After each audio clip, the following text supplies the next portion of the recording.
Hello students, welcome you all on CBC शिक्षा online platform. Students, आज हम करने जा रहे हैं SSC CHSL and SSC CGL के लिए जो इम्पोर्टेंट क्वेश्चंस, ठीक है, जिसमें हम आज करेंगे अपने previous year question and specially हम टारगेट करने जा रहे हैं इंडियन पॉलिटी को। ठीक है राज, चलो आज हमारा है डे 2।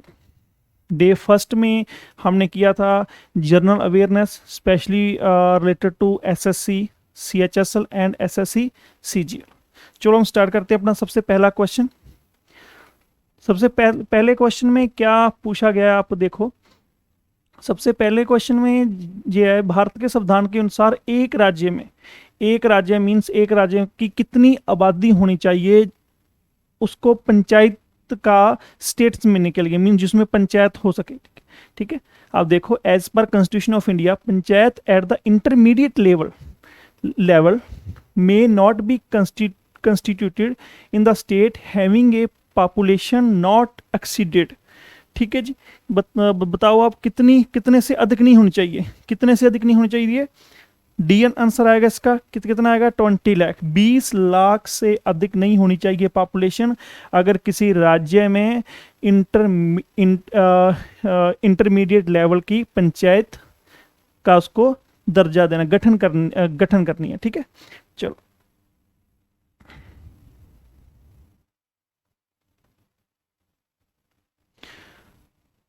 नेक्स्ट क्वेश्चन है हमारा एसएससी में जो लास्ट ईयर क्वेश्चन आए थे उसके ऊपर सारे क्वेश्चन हैं और इसके बारे में आपको और थोड़ा बहुत पता होना चाहिए। जैसे पंचायती राज, हमारा जो पंचायती राज है ये 3 टायर सिस्टम है। कितना टायर सिस्टम है? 3 टायर सिस्टम है हमारा। आपको ये भी पता होना चाहिए 3 टायर सिस्टम है। ठीक है, और पंचायती राज कौन से आर्टिकल में है ये भी पता होना चाहिए। आर्टिकल कौन सा है? 243 से लेके 243O तक हम जाते हैं अपने पंचायती राज में। ठीक है, इससे अलावा पंचायती राज कौन से पार्ट में है? हमारे संविधान के कौन से पार्ट में है पंचायती राज? पार्ट नंबर 9 पार्ट में है हमारा पंचायती राज। ठीक है, इससे अलावा अगर आपको पूछा जाए कौन से ईयर में इसको शेड्यूल इसमें इसको ऐड किया गया, जैसे पंचायती राज की पावर्स को कौन से ईयर में लेके आए, वो है 1992। ठीक है राज, और सबसे पहले पंचायत कहाँ बनी थी? नागौर डिस्ट्रिक्ट राजस्थान में। ठीक है जी, आपको सारी चीजें पता होना चाहिए। ठीक है, चलो नेक्स्ट क्वेश्चन की तरफ बढ़ते हैं। नेक्स्ट क्वेश्चन कौन सा है? The first health minister of independent India was. स्वतंत्र भारत के प्रथम स्वास्थ्य मंत्री, हेल्थ मिनिस्टर देखना है हमने कौन सा है। तो सबसे पहला हेल्थ मिनिस्टर हमारा कौन सा है? राजकुमारी अमृत कौर। राजकुमारी अमृत कौर हमारे कौन से हैं? इंडिया के फर्स्ट इंडिपेंडेंट इंडिया के फर्स्ट क्या बोल सकते हैं हम? Health minister. ठीक है, और ये हेल्थ मिनिस्टर कब बने थे जिसके बारे में आपको पता होना चाहिए। ये बने थे 1947। ये 1947 से 57 तक अपनी पोस्ट पर रहे हैं एज ए हेल्थ मिनिस्टर। ठीक है ना जी, इसके बारे में आपको पता होना चाहिए। थर्ड क्वेश्चन की तरफ बढ़ते हैं। थर्ड क्वेश्चन बहुत ज़्यादा इंपॉर्टेंट है। अगर आप एसएससी का एग्ज़ाम दे रहे हो, या रेलवे का एग्ज़ाम दे रहे हो, या कोई भी सेंट्रल लेवल का एग्ज़ाम दे रहे हो, या कोई भी स्टेट लेवल का एग्ज़ाम दे रहे हो। ठीक है, तो इसमें क्या है भी, जो इंडिया में जो सुप्रीम कोर्ट, इंडिया की सुप्रीम कोर्ट क्या है? सर्वोच्च अदालत है। ठीक है, तो इसकी इनॉग्रेशन कब हुई, कब इसको स्थापित किया गया? तो इसका आंसर कौन सा आएगा? इसका आंसर आप देखो इसमें कौन सा आएगा। इसमें आएगा 28 जनवरी 1950।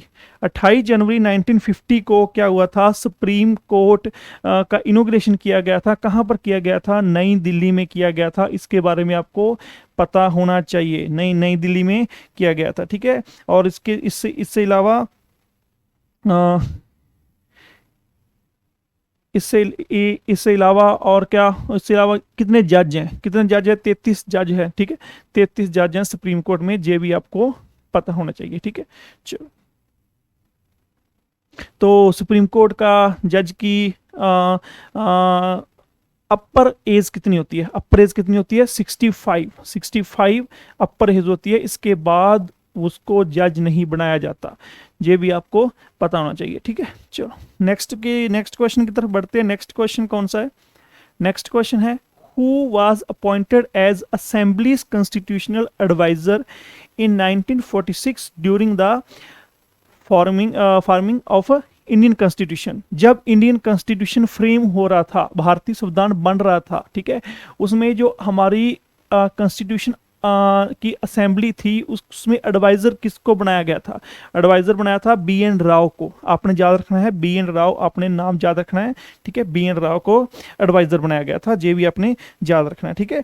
तो इससे अलावा अगर आप ड्राफ्टिंग कमेटी के बारे में देखो, ड्राफ्टिंग कमेटी के हेड कौन थे? ड्राफ्टिंग कमेटी के हेड थे बी आर अम्बेडकर, भीमराव अम्बेडकर जी थे, ठीक है। इससे अलावा ड्राफ्टिंग कमेटी कब बनी थी? 29 अगस्त 1947। 29 अगस्त 1947 को क्या हुआ था? अपने इसकी ड्राफ्टिंग कमेटी बनी थी, ठीक है। तो ड्राफ्टिंग कमेटी थे, 7 मेंबर थे ड्राफ्टिंग कमेटी में। ये भी आपको पता होना चाहिए, ठीक है। ये भी आपको पता होना चाहिए, ये काफ़ी इंपॉर्टेंट क्वेश्चन। चलो नेक्स्ट क्वेश्चन की तरफ बढ़ते हैं। नेक्स्ट क्वेश्चन कौन सा है हमारा? हाँ जी, next question, which of the following is not a constitutional body? कौन सी इसमें कॉन्स्टिट्यूशनल बॉडी नहीं है? इसके बारे में पता नहीं। कॉन्स्टिट्यूशनल बॉडी नहीं है, संवैधानिक बॉडी नहीं है, ठीक है, संवैधानिक बॉडी नहीं है, उसके बारे में पता होना चाहिए। हमारे फाइनेंस कमीशन हमारा संवैधानिक बॉडी है, बिल्कुल। वित्त आयोग हमारा संवैधानिक बॉडी है, ठीक है। नीति आयोग के बारे में थोड़ा डाउट है, चलो इसको साइड में रख लेते हैं। नेक्स्ट है national commission for scheduled tribes, ये भी हमारा जो है संवैधानिक बॉडी है हमारी। और इलेक्शन कमीशन तो है ही, बिल्कुल सही है। और इसमें कौन सा बचा? नीति आयोग। नीति आयोग हमारी कौन सी है? एक एडवाइजरी बॉडी है, not a constitutional body, it is a advisory body of India, ठीक है राजे। चलो नेक्स्ट क्वेश्चन की तरफ बढ़ते हैं। नेक्स्ट क्वेश्चन कौन सा है? विच of the following adjectives is not a part of the preamble? हमारे प्रेम्बल में कौन सा इसमें एडजेक्टिव शामिल नहीं है? कौन सा हिस्सा, कौन सा एडजेक्टिव को नहीं इस लिस्ट में हम देखें, कौन सा एडजेक्टिव नहीं है इसमें? लिबर्टी है, सोलोजन है, सेकुलर है, बिल्कुल सही है। और ये क्या है? ये तो गलत हो गया ना। टॉलरेंट कौन करता है? आज के ज़माने में कौन करता है ऐसा? तो बी आंसर आएगा, जो कि है इसमें एडजेक्टिव नहीं है हमारा प्रेम्बल में। प्रेम्बल के बारे में आपको पता होना चाहिए, जिसको संविधान की एक इंट्रोडक्शन भी बोला जाता है, ठीक है। और ये काफ़ी इंपॉर्टेंट क्लास है हमारी, ठीक है। इसमें काफ़ी इंपॉर्टेंट क्वेश्चन डिस्कस हो रहे हैं, जो कि आपको स्टेट लेवल में भी बेनिफिशियल हो गए अगर आप एसएससी दे रहे हो, रेलवे दे रहे हो, और कोई एग्ज़ाम दे रहे हो, आर्मी का हो गया, सभी एग्ज़ाम में ये काफ़ी बढ़िया काम करेंगे आपके लिए। चलो नेक्स्ट क्वेश्चन देखते हैं। नेक्स्ट क्वेश्चन, जैसे आपको मैंने पहले बताया था ड्राफ्टिंग कमेटी के बारे में। ड्राफ्टिंग कमेटी के बारे में पहले बताया था, कब बनी थी ड्राफ्टिंग कमेटी? 29 अगस्त 1947 को। इसके हेड कौन थे? भीमराव अंबेडकर इसके हेड थे, ठीक है। और कितने मेंबर थे? मेंबर थे 7 मेंबरों की ये कमेटी थी राजे, ठीक है। 7 मेंबरों की ये कमेटी थी। और इसमें हमारे ड्राफ्टिंग कमेटी के हेड कौन थे? बी आर अम्बेडकर, जो कि जितनी भी हमारी कमेटीज थी इस कॉन्स्टिट्यूशन असेंबली की, उसमें सबसे इम्पोर्टेंट असेंबली कौन थी? इसमें सबसे इम्पोर्टेंट कमेटी के बारे में बोला जाए तो ड्राफ्टिंग कमेटी थी। तो ये आपने ध्यान में रखना है, ठीक है। चलो नेक्स्ट क्वेश्चन की तरफ बढ़ते हैं। नेक्स्ट क्वेश्चन कौन सा है? हाँ, ये क्वेश्चन आ गया साथ के साथ, इसका भी आपको आंसर लगे हाथों देना चाहिए। बी आर अम्बेडकर, क्या पूछा गया है? हेड कौन थे ड्राफ्टिंग कमेटी के? हेड थे डॉक्टर बी आर अम्बेडकर। इसके बारे में आपको पता होना चाहिए, ठीक है। चलो नेक्स्ट क्वेश्चन की तरफ बढ़ते हैं। नेक्स्ट क्वेश्चन की है, who headed the provincial constitution committee? जो प्रांत के रिलेटेड जो कमेटी थी, उसके हेड कौन थे? इसके सभी छोटे छोटे प्रांतों को इकट्ठा करके उसने इंडिया में शामिल किया गया, ठीक है। तो उसको एक काफ़ी इंपॉर्टेंट काम किया था। किसने काम किया था? ये 9 क्वेश्चन का आंसर कौन सा आएगा? सरदार वल्लभ भाई पटेल। सरदार वल्लभ भाई पटेल जी ने बहुत बढ़िया काम किया था। जो छोटे छोटे राज्य थे, छोटे छोटे प्रांत थे, छोटे छोटे प्रिंसेस एरिया थे उसको इकट्ठा करके उसको भारत में शामिल किया गया और भारत को एक अच्छा देश बनाने में बहुत अच्छा काम किया था सरदार वल्लभ भाई पटेल जी ने। चलो नेक्स्ट क्वेश्चन की तरफ बढ़ते हैं। नेक्स्ट क्वेश्चन क्या है, विच टाइप ऑफ सिटीजनशिप बात आ गई नागरिकता की। अब नागरिकता आपको पता होना चाहिए। नागरिकता भारत में सिर्फ एक तरह की सिंगल सिटीजनशिप मिलती है, ठीक है। और ये नहीं है भी आप पंजाब में रह रहे हो, आप राजस्थान में रह रहे हो, आप हरियाणा में रह रहे हो, यहाँ की आपको अलग मिलेगी, इंडिया की अलग मिलेगी, आप जम्मू कश्मीर में जाओ उसकी अलग मिलेगी, ओनली सिंगल सिटीजनशिप मिलेगी। तो इसका आंसर आएगा ये सिंगल सिटीजनशिप। सिर्फ एक सिटीजनशिप एलिजिबल है इंडिया में, ठीक है। तो सिटीजनशिप के बारे में आपको पता होना चाहिए। सिटीजनशिप अपने कॉन्स्टिट्यूशन के कौन से आर्टिकल में आती है, आर्टिकल नंबर 6, आर्टिकल नंबर 6 से 11, है ना। आर्टिकल नंबर 6 से 11 में क्या क्या आता है, अपनी सिटीजनशिप आती है, ठीक है। तो मेनली तो 5 से स्टार्ट हो जाती है, 5 से 11 मेनली स्टार्ट हो जाती है, ठीक है। तो 5 से 11 तक ये सारी है, 5 से 11, क्योंकि 1 से 4 पहले 1 से 4 क्या है, अपना यूनियन है ना, फिर 5 से 11 हमारी सिटीजनशिप आ जाती है मेनली। तो अगर आप सिटीजनशिप को एक स्टार्टिंग से एंड देखें तो 5 से 11 आर्टिकल में ये शामिल है, ठीक है। चलो नेक्स्ट के बारे में, नेक्स्ट क्वेश्चन देखते हैं कौन सा है। 11वां क्वेश्चन कौन सा है हमारा, वो देखते हैं।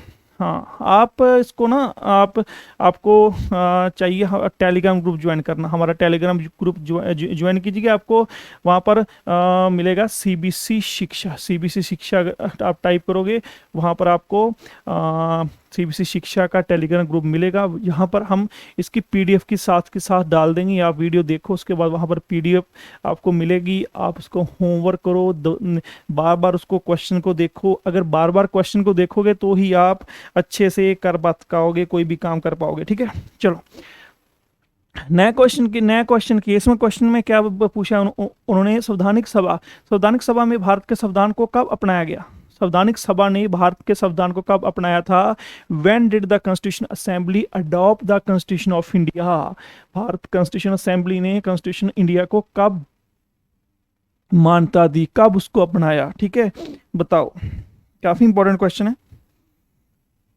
26 नवंबर, बिल्कुल सही है, 26 नवंबर 1949 में इसको अपनाया था। ये बात आप अपना ध्यान में रखना बात, ठीक है। 26 नवंबर 1949 को जो संवैधानिक सभा थी उसने अपने इंडियन कॉन्स्टिट्यूशन, जो कि ड्राफ्ट इंडियन कॉन्स्टिट्यूशन था, एक खरड़ा तैयार किया गया था, उसको अपनाया था, ठीक है। चलो 26 जनवरी को तो उसको फुली पावर में लेके आ गए थे ना, 26 जनवरी 1950 को, ठीक है। नेक्स्ट क्वेश्चन की, नेक्स्ट क्वेश्चन 12th क्वेश्चन बहुत इंपॉर्टेंट है। इस क्वेश्चन ये क्वेश्चन 3 तरह का क्वेश्चन बन जाता है। यहाँ पर आपको 1967 में जितनी भी लैंग्वेज ऐड की अपनी इंडियन कॉन्स्टिट्यूशन में, इंडियन कॉन्स्टिट्यूशन की स्टेट लैंग्वेज में जितनी भी लैंग्वेज ऐड की वो आपको पूछी गई है, ठीक है। आप बताओ भी 1967 में आपको ये वाली कौन सी लैंग्वेज को स्टेट लैंग्वेज में ऐड किया गया, मींस कॉन्स्टिट्यूशन में कौन सी लैंग्वेज को ऐड किया गया था। 1967 में कौन सी लैंग्वेज को ऐड किया गया था, इसके बारे में आपको पता होना चाहिए। कौन सी थी, सिंधी को ऐड किया गया था, ठीक है। जे आप याद रखना बात, सिंधी को ऐड किया गया था, ठीक है, सिंधी को ऐड किया गया था। उसके बाद 1992 में आपको मणिपुरी हो गया, नेपाली लैंग्वेज हो गया, इसको ऐड किया गया था 1992 में। मणिपुरी, नेपाली और एक तीसरी कौन सी, कोंकणी, ठीक है, उसको भी ऐड किया गया था। उसके बाद किया था 2004 में भी लैंग्वेज को ऐड किया गया था। तब कौन सी थी, बोडो थी, डोगरी थी, संथाली थी एंड मैथाली। ये लैंग्वेज को ऐड किया गया था इंडियन कॉन्स्टिट्यूशन में, ये आप याद रखना, ठीक है। 1994 एंड 2004, सॉरी 1940 1992 में ऐड किया गया था, 1992 में ऐड किया गया था, उसके बाद 2004 में ऐड किया गया। ठीक है, तो ये लैंग्वेज सारी हैं। ठीक है, चलो नेक्स्ट क्वेश्चन पूछते हैं। नेक्स्ट क्वेश्चन क्या है, which is who is consider father of the Indian constitution. भारतीय संविधान के फादर किसको माना गया, किसको फादर की एक दर्जा दिया गया भारतीय संविधान में। भीमराव अंबेडकर जी को दिया गया। भीमराव अंबेडकर जी ने डिस्क्रिमिनेशन के खिलाफ और अनटचबिलिटी के खिलाफ बहुत लड़ा है, बहुत उसको उसके अगेंस्ट बहुत लड़ा है, और इंडिया को एक कॉन्स्टिट्यूशन दिया, इंडिया को एक ड्राफ्टिंग कमेटी में इंडिया को पूरा कॉन्स्टिट्यूशन ड्राफ्ट करके दिया। ठीक है, तो भीमराव अंबेडकर जी को क्या क्या बोला जाता है, फादर ऑफ इंडियन कॉन्स्टिट्यूशन। ठीक है, चलो नेक्स्ट क्वेश्चन की तरफ बढ़ते हैं। 14th क्वेश्चन कौन सा है, who among the following is not a part of constitution assembly responsible to draft the constitution. Means constitution assembly में किसको मीन्स किसकी जिम्मेदारी नहीं थी, ये मेनली ये बोला गया है। मेनली कौन कौन से, महात्मा गांधी तो है नहीं थे, ये तो पता ही है सबको। सरदार वल्लभ भाई पटेल भी थे, आपको पता है वल्लभ भाई पटेल के पास तो अच्छी खासी कमेटी थी, और जवाहरलाल नेहरू के पास भी थी ना, और भीमराव अंबेडकर जी तो ड्राफ्ट कमेटी के हेड थे। ठीक है, तो महात्मा गांधी इसमें शामिल नहीं थे। महात्मा गांधी, इसका आंसर आएगा राजे जी, आपने अच्छे से करना है जी, आपने अच्छे से करना है। ठीक है, चलो नेक्स्ट क्वेश्चन की तरफ पढ़ते हैं। नेक्स्ट क्वेश्चन कौन सा है, 15th क्वेश्चन कौन सा है, who was the chairman of the drafting committee of constitution assembly of India. Constitution means drafting committee के हेड के बारे में दोबारा पूछ लिया। ठीक है, हेड कौन सा है, B R Ambedkar ji drafting committee के हेड थे, इसके बारे में आपको पता होना चाहिए। 29 अगस्त 1947 को जो कमेटी बनी थी, 7 मेंबर थे इसमें, तो इसके बारे में आपको पता होना चाहिए। ठीक है, चलो नेक्स्ट क्वेश्चन की तरफ बढ़ते हैं। नेक्स्ट क्वेश्चन देखते हैं कौन सा है, नेक्स्ट क्वेश्चन देखते हैं कौन सा, काफी इंपॉर्टेंट क्वेश्चन है वो। हाँ, चेक वाला क्वेश्चन तो सभी, जितने भी आप कोई मर्जी स्टेट लेवल का एग्जाम दे लो, रेलवे का दे लो, एसएससी दे लो, ये क्वेश्चन आपको पढ़ा हुआ मिलेगा। ये क्वेश्चन हर एग्जाम में आता है, इसके बारे में आपको अच्छे से नॉलेज होनी चाहिए। On which day constitution day celebrated every year. हर साल कॉन्स्टिट्यूशन डे कब सेलिब्रेट किया जाता है, इसके बारे में आपको पता होना चाहिए। किसके बारे कौन से डे को सेलिब्रेट किया जाता है, 26 नवंबर को कॉन्स्टिट्यूशन डे सेलिब्रेट किया जाता है, क्योंकि 26 नवंबर 1949 को जो कॉन्स्टिट्यूशन असेंबली है उसने जो ड्राफ्टेड एक कॉन्स्टिट्यूशन था उसको अपनाया था। ठीक है, उसको अपनाया था, तो ये वाला 26 नवंबर को कॉन्स्टिट्यूशन डे की तरह के लिए जाना जाता है। काफ़ी इंपॉर्टेंट क्वेश्चन है ये वाला।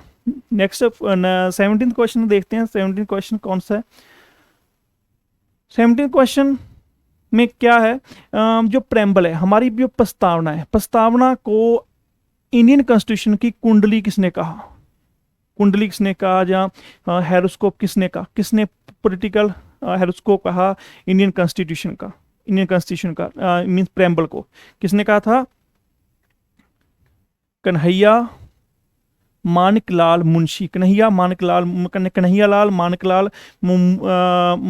मुंशी जी ने बोला था भी जो इंडियन संविधान की राजनीतिक कुंडली के रूप में जो प्रस्तावना है वो काम करती है। इसके बारे में आपको पता होना चाहिए, काफी इंपॉर्टेंट क्वेश्चन है ये वाला।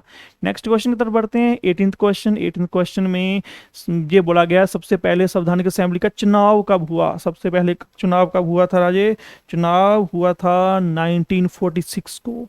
सबसे पहले जो चुनाव कब हुआ था 1946 को हुआ था, तो 46 वाली ऑप्शन बिल्कुल राइट ऑप्शन है। ये वाला क्वेश्चन भी काफ़ी ज़्यादा इंपॉर्टेंट है। अगर कोई भी स्टेट लेवल एग्जाम दे रहे हो, पंजाब दे रहे हो, राजस्थान में जा रहे हो, हिमाचल जा रहे हो, कहीं भी जा रहे हो, ये वाला क्वेश्चन आपको पड़ा हुआ मिलेगा। ठीक है, चलो नेक्स्ट क्वेश्चन की तरफ बढ़ते हैं। 19th क्वेश्चन की तरफ बढ़ते हैं। 19th क्वेश्चन में क्या बोला गया उन्होंने, in which year did Motilal Nehru and 8 other member leaders draft a constitution for India. Means Motilal Nehru ji ने एक हिस्टोरिक काम किया था। कब किया था, 1928 को। कब किया था, 1928 को किया था। उन्होंने 8 मेंबरों की कमेटी, 8 मेंबरों की कमेटी के साथ भारत के संविधान बनाना स्टार्ट किया था, जिसमें अराउंड 19 जिसमें अराउंड 19 क्या थे, फंडामेंटल राइट, 19 फंडामेंटल राइट थे। इसके अलावा equal rights to the women था, ठीक है। और इसके अलावा इसके 8 मेंबर में मेन मेंबर कौन थे वो आप नोट करो, वो काफ़ी इंपॉर्टेंट काम है, ठीक है, काफ़ी इंपॉर्टेंट काम है। जिसमें तेज बहादुर सफरू था, ठीक है, सफरू जी थे। इससे अलावा सुभाष चंद्र बोस जी थे, ठीक है। इसके अलावा GR बरधान जी थे। इससे अलावा आप देख लो मंगल सिंह जी थे। ये मेंबर इंपॉर्टेंट मेंबर है जो कि मोतीलाल नेहरू जी के साथ काम करते थे और एक इंडिया को एक ड्राफ्ट संविधान लिख इंडिया के लिए संविधान बनाना स्टार्ट कर दिया था, ठीक है। जिसमें 19 फंडामेंटल राइट्स ने मेंशन किए थे और इसमें क्या था, वुमेन्स को इक्वल राइट मिलेंगे, ठीक है। ये सारा उसमें मेंशन था, इसके बारे में पता होना चाहिए। लास्ट क्वेश्चन, आज का लास्ट क्वेश्चन की क्या है, विच of the following not a feature is not A feature of Indian federal system. Bharat के जो फेडरल सिस्टम है, भारत का फेडरल सिस्टम है, उसमें उसका कौन सा फीचर नहीं है, कौन सा फीचर नहीं है, इसके बारे में पता होना चाहिए। कौन सा फीचर नहीं है, रिटर्न कॉन्स्टिट्यूशन तो इंडिया का है, बिल्कुल सही है, भारत का संविधान लिखती है भाई, इंडिया का संविधान बिल्कुल लिखती है, ठीक है। इसके अलावा इंडिपेंडेंट जुडिशियल इंडिपेंडेंट होता है, बिल्कुल सही है। अगर न्याय ही डिपेंडेंट किसी पे होगा तो सुप्रीम कोर्ट का क्या काम, हाई कोर्ट का क्या काम, ठीक है। इसके अलावा सिंगल टायर गवर्नमेंट कौन सी आई रे, यहाँ पर तो पहले चन्नी सरकार थे, ऊपर मोदी जी थे, यहाँ पर कैसे हो गया, नहीं, सिंगल टायर सिस्टम वर्ल्ड में कुछ गड़बड़ है। चलो नेक्स्ट क्वेश्चन देखते हैं। नेक्स्ट ऑप्शन क्या है, division of power between the centre and state, बिल्कुल सही है। इसमें सेंटर लिस्ट आती है, स्टेट लिस्ट आती है, ठीक है, कॉन्करेंट लिस्ट आती है, इसमें पावर भी बांटी गई है, बिल्कुल सही है। और ये क्या है, सिंगल टायर सिस्टम नहीं हो सकता भाई, सिंगल टायर सिस्टम नहीं है। इसमें क्या है, हुन ये देखो पहले अपनी यूनियन गवर्नमेंट है, उसके बाद क्या है, उसके बाद अपनी स्टेट गवर्नमेंट आ जाती है, ठीक है। तो स्टेट और सेंटर में बिल्कुल पावर को बांटा गया है, बिल्कुल उनके टैक्सेस को पूरा डिवाइड किया गया है, स्टेट्स को पूरा फंड मिलता है सेंटर से, और जिसमें सिंगल टायर सिस्टम गवर्नमेंट नहीं है, फिर तो मोदी ही बाहुबली बन जाएंगे भाई अगर आप सिंगल टायर सिस्टम को अपनाओगे, ठीक है। चलो ये था हमारा 20 क्वेश्चन का एक अच्छी सी क्लास, जिसमें आपको इंपॉर्टेंट क्वेश्चंस बताए, इंपॉर्टेंट उनके आंसर्स बताए, ऑप्शन के बारे में बताया। मिलते हैं हमारी नेक्स्ट क्लास में। Thank you, best of luck.